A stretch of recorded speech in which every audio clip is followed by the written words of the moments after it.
Shalom, selamat pagi jemaat Tuhan. Berjumpa kembali dalam doa pagi online.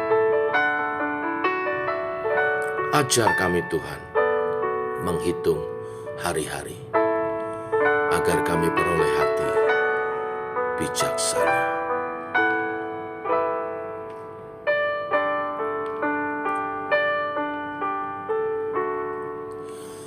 Ajar kami Tuhan menghitung hari-hari, agar kami beroleh hati bijaksana.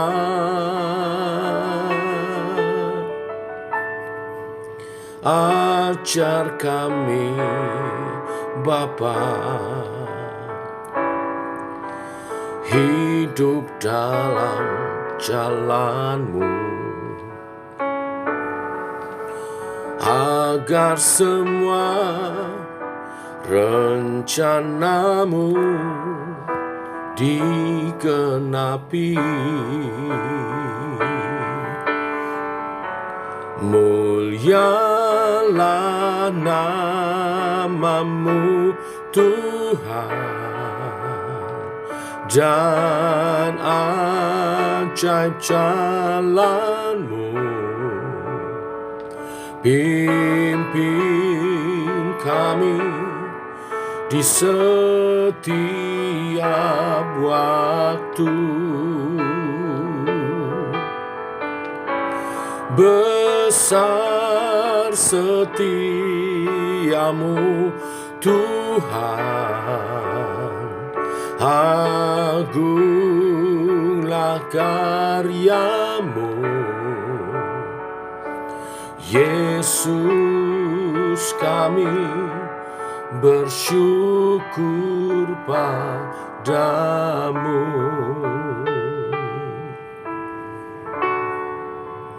Ajar kami Tuhan menghitung hari-hari, agar kami beroleh hati bijaksana.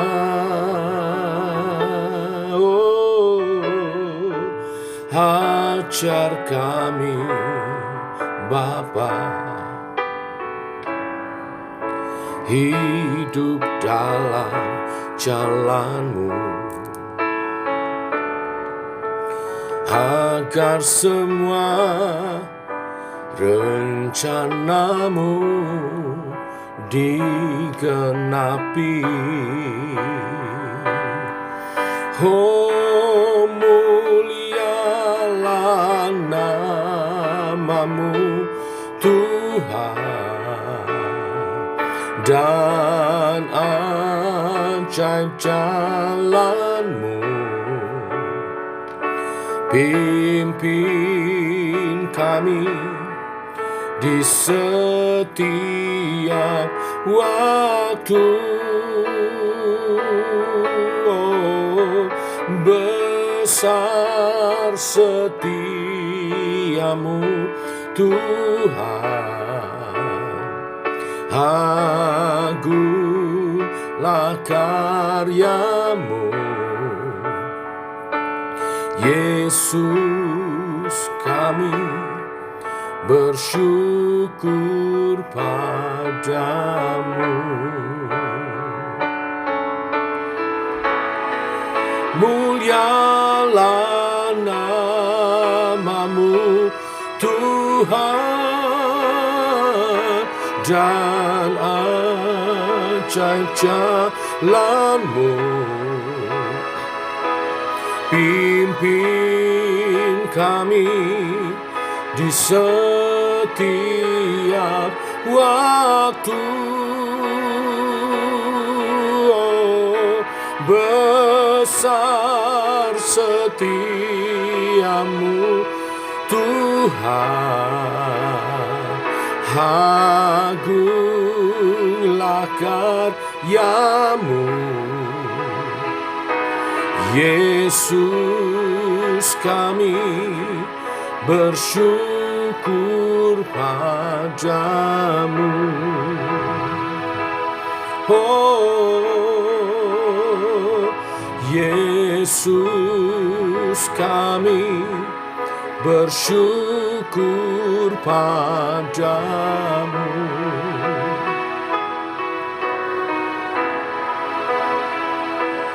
Yesus, kami bersyukur padamu.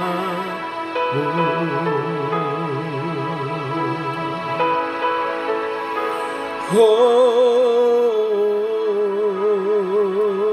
syukur. Tiba waktunya untuk kami merenungkan firman-Mu. Firman-Mu adalah sulu dan terang bagi jalan kami. Berfirmanlah, Bapa, kami siap mendengar. Dalam nama Tuhan Yesus Kristus. Amin. Bapak Ibu, kita lanjutkan renungan firman pada pagi hari ini. 2 Raja-Raja pasal 24 ayat 18 sampai pasal 25 ayat 21. Kisah pembuangan Yehuda ke Babel. Demikian firman Tuhan. Sedekia berumur 21 tahun pada waktu ia menjadi raja. Dan 11 tahun lamanya ia memerintah di Yerusalem. Nama ibunya ialah Hamutal binti Yeremia dari Libna. Ia melakukan apa yang jahat di mata Tuhan, tepat seperti yang dilakukan Yoyakim. Sebab oleh karena murka Tuhanlah terjadi hal itu terhadap Yerusalem dan Yehuda, yakni bahwa ia sampai membuang mereka dari hadapannya. Sedekia memberontak terhadap Raja Babel, maka pada tahun ke-9 dari pemerintahannya, dalam bulan yang ke-10 pada tanggal 10 bulan itu datanglah Nebukadnezar Raja Babel dengan segala tentaranya menyerang Yerusalem. Ia berkemah mengepungnya dan mendirikan tembok pengepungan sekelilingnya. Demikianlah kota itu terkepung sampai tahun yang ke-11 zaman Raja Sedekia. Pada tanggal 9 bulan yang keempat, ketika kelaparan sudah merajalela di kota itu dan tidak ada lagi makanan pada rakyat negeri itu, maka dibelah oranglah tembok kota itu dan semua tentara melarikan diri malam-malam melalui pintu gerbang antara kedua tembok yang ada dekat taman raja. Sekalipun orang Kasdim mengepung kota itu sekeliling, mereka lari menuju ke Araba Yordan. Tetapi tentara Kasdim mengejar raja dari belakang dan mencapai dia di dataran Yeriko. Segala tentaranya telah berserak-serak meninggalkan dia. Mereka menangkap raja dan membawa dia kepada Raja Babel di Ribla, yang menjatuhkan hukuman atas dia. Orang menyembelih anak-anak Sedekia di depan matanya. Kemudian dibutakannya lah mata Sedekia. Lalu dia dibelenggu dengan rantai tembaga dan dibawa ke Babel. Dalam bulan yang kelima pada tanggal 7 bulan itu, itulah tahun ke-19 zaman Raja Nebukadnezar, Raja Babel. Datanglah Nebukadnezar kepada pasukan pengawal, pegawai Raja Babel ke Yerusalem. Ia membakar rumah Tuhan, rumah raja, dan semua rumah di Yerusalem. Semua rumah orang-orang besar dibakarnya dengan api. Tembok sekeliling kota Yerusalem dirobohkan oleh semua tentara Kasdim, ada bersama-sama dengan kepala pasukan pengawal itu. Sisa-sisa rakyat yang masih tinggal di kota itu, dan para pembelot yang menyeberang ke pihak Raja Babel, dan sisa-sisa kalayak ramai diangkut ke dalam pembuangan oleh Nebuzaradan, kepala pasukan pengawal itu. Hanya beberapa orang miskin dari negeri itu ditinggalkan oleh kepala pasukan pengawal itu untuk menjadi tukang-tukang kebun, anggur, dan peladang-peladang. Juga tiang-tiang tembaga yang ada di rumah Tuhan dan kereta penopang dan laut tembaga yang ada di rumah Tuhan dipecahkan oleh orang Kasdim, dan tembaganya diangkut mereka ke Babel. Kuali-kuali, penyodok-penyodok, pisau-pisau, dan cawan-cawan, dan segala perkakas tembaga yang dipakai untuk menyelenggarakan kebaktian diambil mereka. Juga perbaharaan-perbaharaan dan bokor-bokor penyiraman, baik segala yang dari emas maupun segala yang dari perak, diambil oleh kepala pasukan pengawal itu. Adapun kedua tiang laut yang satu itu, kereta penumpang yang dibuat oleh Salomo untuk rumah Tuhan, tiada tertimbang tembaga segala perkakas ini. 18 hasta tingginya tiang yang satu, dan di atasnya ada ganja dari tembaga. Tinggi ganja itu 3 hasta, dan jala-jala dan buah-buah delima ada di atas ganja itu sekeliling. Semuanya itu tembaga, dan seperti itu juga tiang yang kedua disertai jala-jala. Lalu kepala pasukan pengawal itu menangkap Seraya, imam kepala, dan Sefanya, imam tingkat 2, dan ketiga orang penjaga pintu. Dari kota itu ditangkapnya seorang pegawai istana yang diangkat mengepalai tentara, dan 5 orang pelayan pribadi raja yang terdapat di kota itu, dan panitera panglima tentara yang mengerahkan rakyat negeri menjadi tentara, dan 60 orang dari rakyat negeri yang terdapat di kota itu. Nebuzaradan, kepala pasukan pengawal, menangkap mereka dan membawa mereka kepada Raja Babel di Riblah. Lalu Raja Babel menyuruh membunuh mereka di Riblah, di tanah Hamat. Demikianlah orang Yehuda diangkut ke dalam pembuangan dari tanahnya. Bapak Ibu, Allah kita adalah Allah yang panjang sabar dan penuh dengan anugerahnya.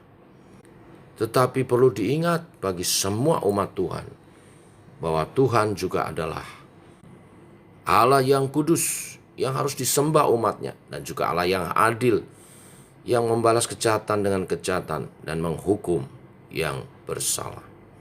Ketika umat terus melakukan apa yang jahat, maka penghakiman Allah akan datang, dan hal tersebut sangat mengerikan.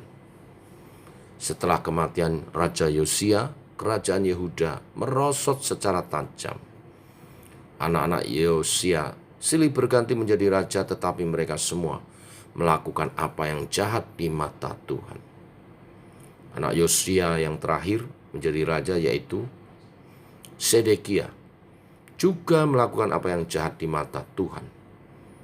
Semua ini menunjukkan bahwa Yehuda sedang berjalan menuju kehancuran, dan Allah tidak lagi memberikan mereka raja yang baik yang membawa mereka kepada pertobatan. Dikatakan Sedekia melakukan hal yang bodoh seperti Yoyakim. Pertama-tama ia takluk kepada Raja Babel dan membayar upeti, tapi kemudian memberontak terhadap Babel. Karena Yehuda sudah pernah memberontak terhadap Babel sebelumnya, kali ini Babel tidak lagi berbelas kasihan. Babel mengepung Yerusalem sekitar 2 tahun lamanya, dan akhirnya dapat menghancurkan tembok kota Yerusalem. Tentara Babel menangkap Raja Sedekia dan membawanya ke Raja Babel. Lalu Sedekia mendapat hukuman yang sangat mengerikan. Di ayat 7 dikatakan anak-anaknya disembelih di depan matanya. Dan kemudian mata Sedekia dibutakan. Lalu ia dibelenggu dan dibuang ke Babel. Begitu pula imam kepala dan imam lainnya beserta pegawai istananya dibunuh. Dan orang Yehuda diangkut ke dalam pembuangan dari tanahnya ke Babel sebagai budak rodi. Babel tidak hanya menghancurkan Yerusalem, rumah Allah juga dibakar. Tiang-tiang tembaga dipecahkan, dan perkakas-perkakas dalam rumah Allah diambil semua, diangkut ke Babel. Kehancuran raja dan rakyat Yehuda, Yerusalem dan Bait Allah merupakan tragedi yang sangat mengenaskan. Hal itu karena umat terus melakukan kejahatan di mata Tuhan dan tidak mau bertobat. Berita firman hari ini, peringatan bagi setiap kita, marilah kita bertobat sebelum Allah memutuskan hukumannya. Setiap dosa membawa akibat. Syukur kepada Tuhan oleh penebusan Kristus. Setiap kita yang percaya telah peroleh anugerah keselamatan. Namun kita harus hidup bagi Tuhan. Hidup sebagai umat tebusan. Hidup dalam kekudusan. Tuhan memberikan sarana setiap kali kita jatuh dalam dosa untuk minta ampun, bertobat, dan sungguh-sungguh menghidupi pertobatan kita, keselamatan kita. Karena setiap dosa membawa akibat. Karena dosalah Yehuda dihancurkan dalam hukuman, pembuangan, direndahkan. Demikian setiap anak Tuhan sekalipun, jika terus hidup dalam dosa, akan juga mengalami kehancuran, direndahkan. Oleh sebab itu, mari kita hidup dalam pertobatan kita dan setia mengikut dan menyembah Tuhan seumur hidup kita, supaya nama Tuhan dimuliakan dan hidup kita makin mulia. Sampai Tuhan datang kedua kali menjemput gerejanya, kita siap diangkat dan menerima mahkota-mahkota. Tuhan memberkati. Mari kita berdoa.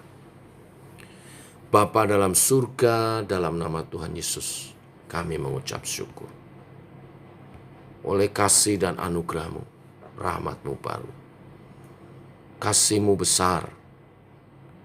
Demikian kebenaran firman pagi hari ini mengingatkan kepada kami supaya kami hidup dalam pertobatan kami dan hidup dalam kekudusan, memuji menyembah hanya kepada Tuhan, berbakti dengan setia seumur hidup kami. Belajar mengasihi Tuhan dan memuliakan Tuhan. Kisah tentang pembuangan di Babel mengingatkan kepada setiap kami bahwa dosa selalu membawa akibat, walaupun Tuhan penuh kasih sayang dan panjang sabar. Kami harus belajar menjauhi dosa dan tidak meninggalkan Tuhan, dan hanya bersandar kepada Tuhan, dan hanya menyembah kepada Tuhan. Bimbing kehidupan iman kami memuliakan Engkau. Dalam nama Tuhan Yesus Kristus kami berdoa. Amin. Demikian Bapak Ibu doa pagi kita. Selamat pagi. Selamat berjalan bersama dengan Tuhan. Jangan lupa nanti malam kita komsel terakhir untuk tahun ini. Ya, ketemu lagi nanti bulan Januari. Tetap semangat, Tuhan memberkati. Shalom.